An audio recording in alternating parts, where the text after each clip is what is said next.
Bharuch golden બ્રિજની જળ સપાટી 26 ફૂટે પહોંચતા 48 ગામોને અલર્ટ કરાયા છે। અંકલેશ્વરમાં 3 ગામોમાં સ્થળાંતરની સૂચના અપાઈ।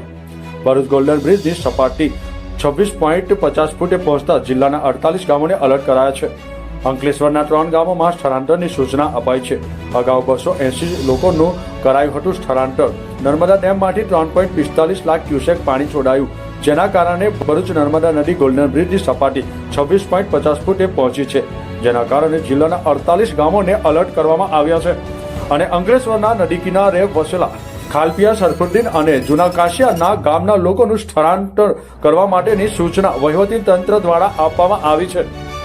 સરદાર સરોવર નર્મદા ડેમમાં હાલ 134.70 મીટરની ઓવરફ્લો થઈ રહ્યું છે, જ્યારે ઉપરવાસમાંથી ડેમમાં 3,03,513 ક્યુસેક પાણીની આવક નોંધાઈ રહી છે, તેમજ નર્મદા નદીમાં 3,45,721 ક્યુસેક પાણી છોડવામાં આવી રહ્યું છે, જેના કારણે ભરૂચ નર્મદા નદી ગોલ્ડન બ્રિજની જળ સપાટી 26.50 ફૂટે આંબી ગઈ છે। નર્મદા નદીમાં વધતા પાણીના જળસ્તરને પરિણામે જિલ્લા વહીવટી તંત્ર દ્વારા જિલ્લાના 48 ગામોને અલર્ટ કરવામાં આવ્યા છે, જ્યારે અંકલેશ્વરના ભરૂચથી સૌથી પહેલા પ્રભાવિત થતા ખાલપિયા, સરફુદ્દીન અને જૂના કાશિયા ગામમાંથી સલામતી અને સાવચેતીના ભાગરૂપે વહીવટી તંત્ર દ્વારા સ્થળાંતર માટેની સૂચના આપવામાં આવી છે। ઉલ્લેખનીય છે કે તારીખ 26મી ઓગસ્ટના રોજ જિલ્લામાંથી 280 લોકોનું સ્થળાંતર કરવામાં આવ્યું હતું। નઈમ દીવાનો રિપોર્ટ, ન્યૂઝ ટુડે, ભરૂચ।